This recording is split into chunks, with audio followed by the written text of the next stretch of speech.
जय श्री राधे। श्री हरिवंश राधा वल्लभ लाल की जय। श्री हरिवंश महाप्रभु की जय। परम पूज्य गुरुदेव महाराज की जय जय हो। बहुत बहुत स्वागत है आप सभी का। हम श्रवण कर रहे हैं रसिक अनन्य माल ग्रंथ से श्री हरिवंश महाप्रभु के कृपा पात्र संतों के सुंदर चरित्रों को। इसी श्रृंखला में आज हम श्रवण करेंगे श्री भुवन जी का सुंदर चरित्र। पर इसे शुरू करने से पहले चलिए एक बार महाप्रभु के प्राणों से प्यारे नाम को गा लेते हैं। मेरे साथ साथ आप भी गाइए। राधा राधा राधा राधा श्री राधा राधा राधा राधा राधा राधा राधा राधा। जय श्री राधे। श्री हरिवंश। श्री भुवन जी। भुवन जी जैसा कोई अन्य भक्त 14 भुवनों में देखने सुनने को नहीं मिलता है। जय हो, कितनी सुंदर बात। जिनके हृदय में गोस्वामी श्री हित हरिवंश चंद्र महाप्रभु की कृपा से अद्वय युगल श्री श्यामा श्याम का निरंतर निवास बना रहता था। इनका जन्म चौहान वंश में हुआ था। आपके पिता मेवाड़ के किसी राणा के प्रधान सामंत थे। वे परम शूरवीर योद्धा थे और राणा जी उन्हें अपने भाई जैसा सम्मान दिया करते थे। भुवन जी के माता पिता दोनों ही हरि गुरु साधु सेवा परायण अनन्य हित धर्मी थे। भुवन जी उनके एकमात्र पुत्र थे और 12 वर्ष की अल्प आयु में ही इन्हें पितृ वियोग जैसे घोर दुख का सामना करना पड़ा। किंतु राणा जी के स्नेहपूर्ण सानिध्य एवं संरक्षण से इन्हें उस दुख का ज्यादा अनुभव नहीं हुआ। राणा जी की ओर से इन्हें पिताश्री को 1.25 लाख का पट्टा मिला हुआ था, जिसे उन्होंने इनके नाम कर दिया था। अब अपने पुत्र की तरफ से निश्चिंत होकर इनकी माता श्री ने श्री राधा वल्लभ लाल के लाड़ चाव में अपना पूरा समय लगाना आरंभ कर दिया।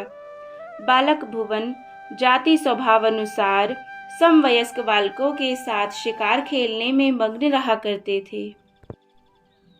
भक्ति हृदया इनकी माता जी को यह बात बहुत अप्रिय लगा करती थी। वे राधा वल्लभ लाल जी से मन ही मन कहा करती थी, हे प्रभु, आपने ऐसा पुत्र मेरे यहाँ क्यों उत्पन्न किया जो कि सदा हिंसा में ही लीन रहता है। यह पुत्र मेरे किसी काम का नहीं है। हरि भक्तों को तो हरि भक्त के प्रति ही अपनत्व हो जाता है। यह सोचकर उनकी ममता इनके प्रति धीरे धीरे कम होने लगी। एक दिन भुवन जी अपनी शयन कक्ष में सोए हुए थे। प्रभु इच्छा से चूहों ने तीरों से भरे हुए उनके तरकश को कमरे से फर्श पर डाल दिया, जिससे कि उसके तीर चारों तरफ फैल जाएं। इस झटपट की आवाज को सुनकर भुवन जी की नींद उचट गई और यह जानने के लिए कि चूहों ने क्या गिरा दिया है, जैसे ही वे हड़बड़ा कर उठे, वैसे ही एक तीर इनके पैर में 2 अंगुल गड़ गया। असह्य वेदना से व्यथित भुवन जी हाय मैया कहकर रोने लगे। ममतामयी इनकी माताश्री अधिक देर तक कठोर ना रह सकी और उसी समय आकर इनके पैर से तीर निकालकर इन्हें कभी धिक्कारते हुए और कभी प्रेम से पुचकारते हुए समझाने लगी कि हे कुपूत, तुझे भगवान ने एक क्षत्रिय कुल में जन्म दिया है। तू एक तीर लग जाने से मामा कहकर चिल्लाता है, तू कायर है। अरे बेटा, देख तो, प्रत्येक जीव पर दया करते हैं, दूसरों की पीड़ा का हरण करते हैं, दूसरे के प्राण ना लेकर उसके प्राण बचाते हैं, वही बालक सपूत कहलाते हैं। प्रत्येक प्राणी में प्रभु का ही निवास है, ऐसा वेद आदि आर्ष ग्रंथ कहते हैं। अतः किसी देहधारी को भी कष्ट ना पहुंचाकर देह देने वाले परम प्रभु का भजन करना ही इस मानव जीवन का एकमात्र उद्देश्य है। माता जी के इस उपदेश से भुवन जी के हृदय में कुछ परिवर्तन तो अवश्य हुआ, किंतु पूर्ण रूप से नहीं। कुछ दिनों बाद जब राणा जी शिकार के लिए जा रहे थे तो उन्होंने इन्हें भी साथ में चलने के लिए कहा और यह भी अपने मन की कचाई के कारण उनके अनुरोध को टाल ना सके और उनके साथ हो लिए। इन शिकारियों को देखकर सभी हिरण हिरणी अपने अपने जोड़ों में वन में छिपने के लिए भागने लगे और इन सब ने भी अपने अपने घोड़े उनके पीछे दौड़ा दिए। जब सभी लोग शिकार करने में असफल होकर वापस आ रहे थे तभी भुवन जी को एक हिरनी जो गर्भवती होने के कारण पूरी तरह से दौड़ नहीं पा रही थी दिखाई दे गई और इन्होंने उसके पीछे अपना घोड़ा दौड़ा दिया। उसे पकड़कर भुवन जी ने अपनी तेज धार वाली तलवार के एक ही वार से गर्भवती सहित उसके 2 टुकड़े कर दिए। हिरनी के साथ उसके बच्चे के भी 2 टुकड़े होने के भीभत्स दृश्य को देखकर भुवन जी को शिकार खेलने से पूरी तरह घृणा हो गई। जब वे घर लौटकर आए तो माँ के चरणों में गिर पड़े और मृगी का सारा वृतांत सुनाते हुए कहा, माँ, मैंने आज से शिकार खेलना छोड़ दिया है। अब मुझे तू वृंदावन ले चलो और दीक्षा दिलवा दो। यह सुनकर माता श्री अत्यंत प्रसन्न हुई और उन्हें वृंदावन लाकर महाप्रभु श्री हरिवंश चंद्र जी के ज्येष्ठ पुत्र गोस्वामी श्री वनचंद्र जी से मंत्र दीक्षा दिलवा दी। मंत्र का जाप करते हुए भुवन जी के मन में पूर्ण वैराग्य जागृत हो गया। अतः उन्होंने निश्चय कर लिया कि अब मैं ना तो तलवार ही बांधूंगा और न राणा जी की नौकरी ही करूंगा। किंतु इनके सामने एक प्रश्न था कि गार्हस्थ धर्म का निर्वाह कैसे होगा और इससे भी बड़ा और मुख्य प्रश्न था कि यदि मैंने नौकरी छोड़ दी तो धन के अभाव में प्रभु की और उनके भक्तों की सेवा कैसे बन पाएगी, जो कि इन्हें गुरुदेव द्वारा मानव जीवन के उद्देश्य के रूप में प्राप्त हुआ था।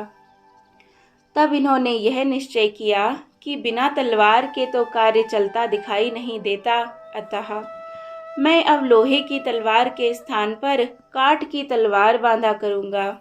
इस प्रकार मैं राणा जी का प्रिय पात्र भी बना रहूंगा और हरि गुरु सेवा साधु का कार्य भी सुचारू रूप से चलता रहेगा। अपने निश्चय के अनुसार अब ये सोने की मूठ वाली काठ की तलवार बांधकर बहुत दिनों तक राजसभा में भी जाते रहे और श्री जी की सेवा परिचर्या भी पूर्ण मनयोग के साथ करते रहे। एक दिन समवयस्क साथियों के साथ ये किसी सरोवर में स्नान कर रहे थे। स्वर्ण में नग खचित मूठ देखकर इनके एक साथी के हृदय में यह जानने की इच्छा हुई कि जिसकी मूठ इतनी सुंदर है उसकी तलवार कितनी सुंदर होगी, वह तो निश्चय ही अद्वितीय होगी। भुवन जी की तलवार बाहर निकाल दी तथा उसे अपने एक और साथी को भी दिखाया, किंतु काठ की तलवार को देखकर ही उन्होंने उसे चुपचाप म्यान के अंदर रख दिया। ये दोनों भुवन जी पर राणा जी की विशेष कृपा से ईर्ष्या रखा करते थे और इनकी कोई न कोई त्रुटि निकालने में निरंतर प्रयत्नशील बने रहते थे। अतः इन दोनों ईर्ष्यालुओं ने इस बात को बहुत बढ़ा चढ़ाकर राणा जी को सुनाते हुए कहा कि आप जिन्हें सबसे बड़ा सरदार कहते हैं वही आपके साथ विश्वासघात करने की इच्छा से काठ की तलवार बांधते हैं। समय आने पर वे आपका क्या कार्य कर सकते हैं। इस प्रकार के अनेकों तर्कों के माध्यम से इन दोनों ने राणा जी को क्रुद्ध करने का प्रयास किया, किंतु राणा जी ने उनकी बातों पर ध्यान नहीं दिया। ये दोनों चुगलखोर फिर श्री भुवन जी की परीक्षा लेने के लिए समय समय पर राणा जी को प्रेरित करते रहते। राणा जी भी तो आखिरकार मनुष्य ही थे। बहुत दिनों तक आनाकानी करने के पश्चात विचलित ही हो गए और यह निश्चय किया कि प्रातःकाल बगीचे में गोष्ठी की जाए और वहां पर नृत्य गान का कार्यक्रम भी हो। उसके पश्चात ही मैं परीक्षा की योजना बनाऊंगा। दूसरे दिन निर्धारित कार्यक्रम के पूर्ण होने पर राणा जी ने घोषणा की कि आप आज सभी अपनी अपनी तलवार निकालकर दिखाएंगे और उसके गुण विशेषों का भी वर्णन करेंगे। सर्वप्रथम स्वयं राणा जी ने ही अपनी तलवार निकालकर इस कार्य का आरंभ किया और फिर उसे सभी राजपूत सरदारों को देखने के लिए दे दिया। जब भुवन जी की तलवार दिखाने की बारी आई तो एक क्षण के लिए ये बड़ी दुविधा में पड़ गए। ये एक भगवत भक्त थे और झूठ बोलने से भी बहुत डरते थे, अतः इन्होंने निर्भय होकर यह कहते हुए कि मेरी तलवार दारू अर्थात काठ की है, म्यान से बाहर निकाल दी। किंतु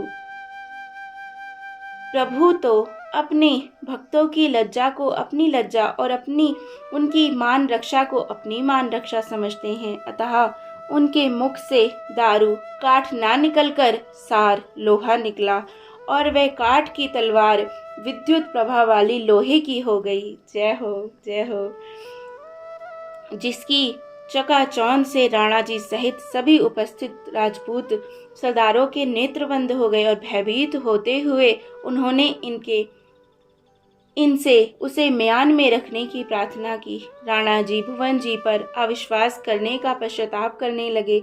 उन्होंने क्रुद्ध होकर उसी समय उन जुगलखोरों को प्राणदंड और उनकी समस्त चल अचल संपत्ति को राज्य को हस्तांतरित कर पूरे कुटुंब को राज्य से निष्कासित करने की आज्ञा सुना दी।